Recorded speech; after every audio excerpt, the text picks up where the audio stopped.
gosh, thank you so much for joining us today. Thank you. Really excited to interview you and hear about your life. Mm-hmm. So for the people who don't know you, can you tell me a little bit about yourself, like what you're doing, some of your history? Yeah, my name is Josh Coe, or my composer name is Robert J. Coe. I am an adjunct professor of composition and theory at Stephen F. Austin State University, and I am also a composer. I got my undergrad at SFA and my master's at the University of Houston. Awesome. So how did you get into composing to begin with? I took a music theory class in high school and was interested in how music was put together, and so decided to apply to a few programs and liked SFA quite a bit. So yeah, started composing contemporary classical music at that point, and that has snowballed to now. Snowball. Okay, so you texted me the other day with this brilliant idea of, what did you say, isolation miniatures, I think? Yeah. So how did you come up with this idea? And what is it? So I'm sure you've seen that a bunch of arts organizations are making live streams available. People are just thinking through, it's not just, music organizations, but a lot of artists in a bunch of disciplines are thinking through, how can we continue to engage with the arts and produce art while we're all stuck at home and we can't go to the venues that we're used to experiencing art in.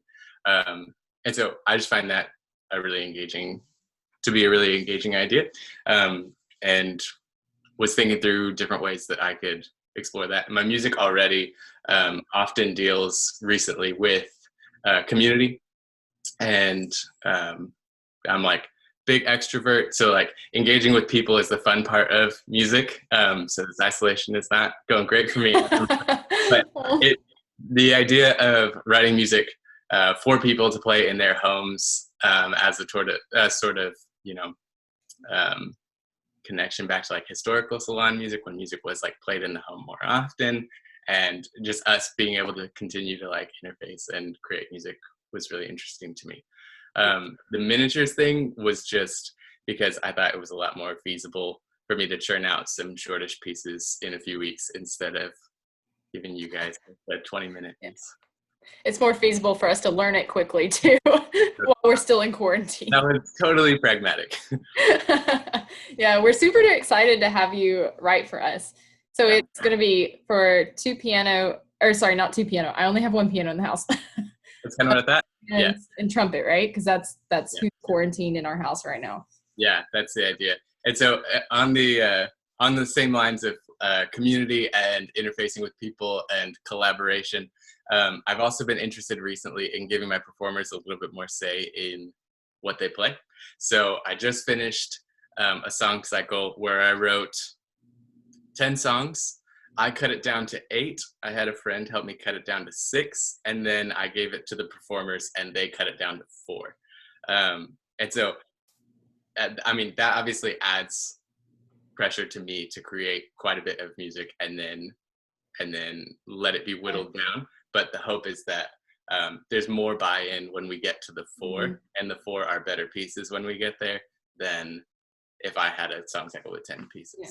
That makes sense. That's awesome that you're that flexible too. I feel like not everyone is. So yeah. So what kind of thought process do you go through when you start a composition? I do a lot of just like culling ideas from other musics. So I listen to a lot of different things, either with the genre or the instrumentation that I'm going to be writing for, and outside of that as well. There's a process in like graphic design and in movie making, in film music, called mood boarding, where you like come up with, to pitch an idea, you come up with a bunch of things that you didn't create, but it's essentially just like a Pinterest board. It's just a bunch of things that are in the right world. For graphic design, it's like a lot of visual stuff that could give your client an idea of the direction that you want to go. Or if I was pitching a film to a producer, maybe I could like have clips from different things and different filters that I wanted to show them. And for film music, if I want to show a director like a sound that I'm thinking for the film, maybe I compose an hour of music in a week and none of it makes it into the film, but it's all just an idea to to give them an idea of like the sound world that I'm going for. So that is an important part of my process. Just getting, 15 seconds from this piece by Ligeti and 15 seconds by this Jacob Collier thing, and just like random points of inspiration that hopefully, intermix and congeal into something that is presentable. Awesome. Sometimes. How do you know what is appropriate for each instrument that you're composing for? Like, is that something you actually had to go learn, or is it something you do by trial and error, or? Yeah, it's every instrument. I don't know. Right. No, not at all. That's a great question. So we do quite a bit of, that's kind of the focus of composition study, especially early on in the composition degree. You're learning what's idiomatic for the instruments, and idiomatic just means what's commonly played on the instruments. So the music that's idiomatic for a piccolo is not the music that's idiomatic for a trombone, even though both of them might be good musics. The difference is what's idiomatic about them. So you spend a lot of time early in your composition career learning what's idiomatic, and then the more that you can interact with performers, we've done this in the past working on different pieces, the more that you can talk to them and try a crazy idea and see if it works, the better. And that's kind of fun for the performer and the composer if it's done well. Like the performer may find things on their instrument that they wouldn't have thought to do before, and obviously the composer is getting a broader sound palette that they can work with. Yeah. Do you like actually sit down and say, okay, I need to compose this much every day, or do you just kind of run off of inspiration? Yeah, another good question.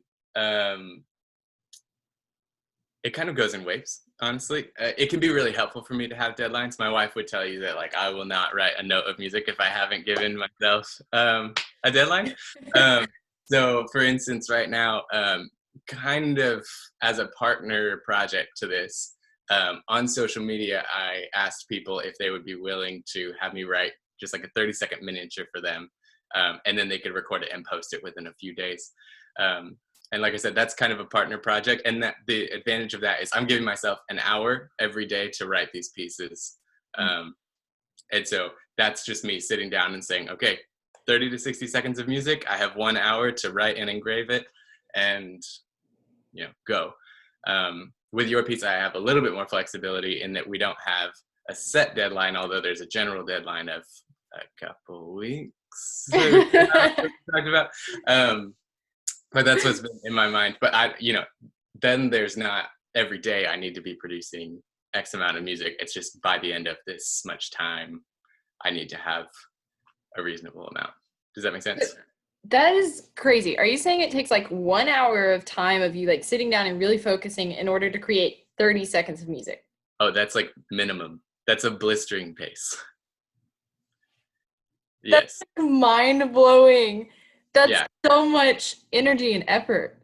There are days, there are days when it's quicker than that, or there are kinds of music that lend themselves to being able to produce more. Or like a simple example, if I have a slow tempo, it's easier to produce 30 seconds of music than all the information I have to cram into 30 seconds at that tempo, So it's a little bit arbitrary, but that's a decent ratio.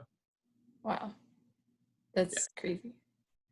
I think back to like being in theory myself, and when we had to compose our own little songs, and how it took me like 20 hours to write a 1 minute piece. So I don't know why I'm actually that surprised, but it's actually amazing that you can do it in 1 hour. That's amazing. But also I hope it gives people perspective and more appreciation for your art. It takes so much time and energy and creativity to write 30 seconds of music. Right. Yeah, totally. I often tell my students that you can write as much music as you want to. The only determining factor is your standard. So like I could write an hour of music in the next 30 seconds if my standard is literally nothing at all. If I could just like vamp something and say, do it for an hour, that is an hour of music. So my own standards and preferences and expectations for myself also determine the speed at which I'm able to compose, because I'm not going for 100% when I compose the way that you are in theory, right? There aren't like rules that I have to follow in an assignment fashion. Do you intentionally try to break rules? It depends on how rebellious I'm feeling day to day. There are no rules that anyone's expecting from me at this point, but sometimes when I write a parallel fifth, I'm like, yeah. I love it.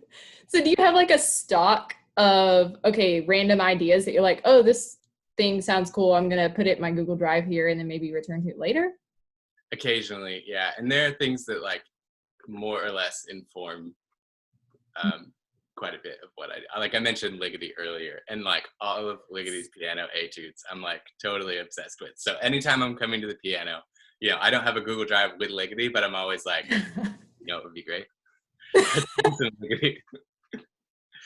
I love it. So Okay, there's, I have to ask. yeah. Guitars, ukulele, what else is behind me? Yeah, Electric guitar. There are quite a few instruments in this room. There is also a trumpet, a violin, a djembe, an electric bass. A what? A djembe? A hand percussion instrument. Oh, I have a little like cornet thing, like a valveless. It's more for decoration, but it is More for. Do you play all of these things? to varying degrees. I dabble on all of them. And then I don't know if you can see, I do have a MIDI keyboard back there as well. So. I see it. Yeah. Awesome. Uh-huh. So do you have any sneak peeks for what our pieces are going to kind of be about or sound like? Oh, no sneak peeks. I'm keeping them under wraps.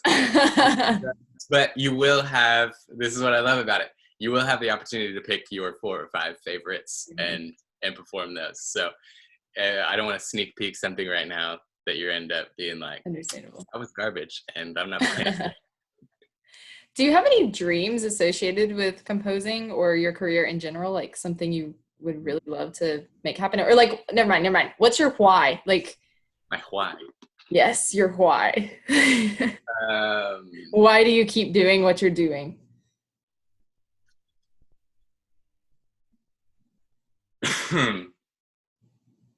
That's a good question. There are a number of reasons. So, first, what's the best way to say it? I really like relish being a culture creator. So I just read a book called You Are What You Love, which is like a Christian living book about like how our habits and things influence like our identity, essentially.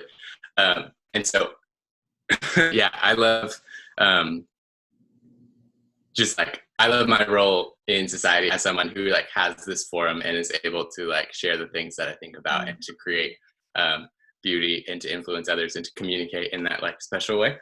At the same time, if we're talking about career and not just composing, I love to teach. So I'm teaching quite a bit right now. We taught together at the University of Houston. And I just thrive in that environment. Like I said, I'm like a very just communal person. And so I love any chance that I can get to be talking to people all day, every day. So the teaching is really, really rewarding for me as well. So in the long term, I'd like to continue teaching. Yeah. Do you have any suggestions for upcoming composers or people that have thought about composing but just haven't jumped on that train yet? Yeah, so I teach a lot of young composers right now. For the last 2 years, I've been teaching composers 101. So I've got some basic advice that I give them for sure. So early in the career, there are 2 things. Write a bunch of music.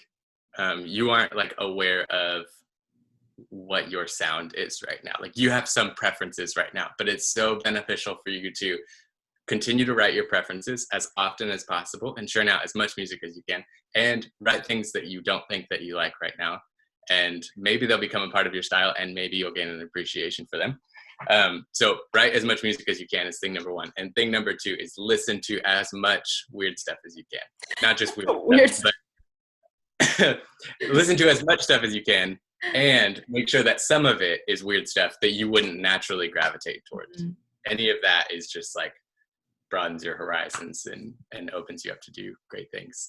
We brought in Branford Marsalis like a jazz performer. And he told all of the students at SFA that you don't know what you like yet. You just like what you know, and you don't know a lot. So that's a great quote. Yeah, and so I bring that all the time for my students. Yeah. So you can't really know what you like and what you gravitate towards until you have a wide enough knowledge base to be able to definitively say the things that you don't prefer and do prefer. So write a lot of music, read a lot of music. Love it. Yeah. Do you think there is like, maybe not one secret thing, but like, what do you think is the most important habit to have as a composer? Listening. Always. Yeah. Love it. That's Got to be a fantastic listener. Yeah. Like to other people or to music or both? Or everything? There's a lot that I could pack into that. I can unpack a little bit. Listen to your own music very attentively, like with a critical ear. Listen to other people's music again. So like I said, just like broaden your knowledge base and get new ideas and mood board with it and all of that. And listen as a part of the community. So support fellow artists, go to other composers' composition recitals, go to studio recitals that aren't at your university. Yeah, go out and listen and stay home and listen and do the listening all the time. Yeah, especially right now while we're all isolated, listen to as much good music as you can. And if you don't know what to listen to, email me and I will give you days and days of music to listen to. I love it. Thank you so much for hopping on here and giving us away all your secrets for composing live and things like that. So yeah, no, thank you for having me. I'm looking forward to being able to write for you guys. It's gonna be so fun. Awesome. Can't wait to play it. Okay, yeah. Keep in touch. See ya.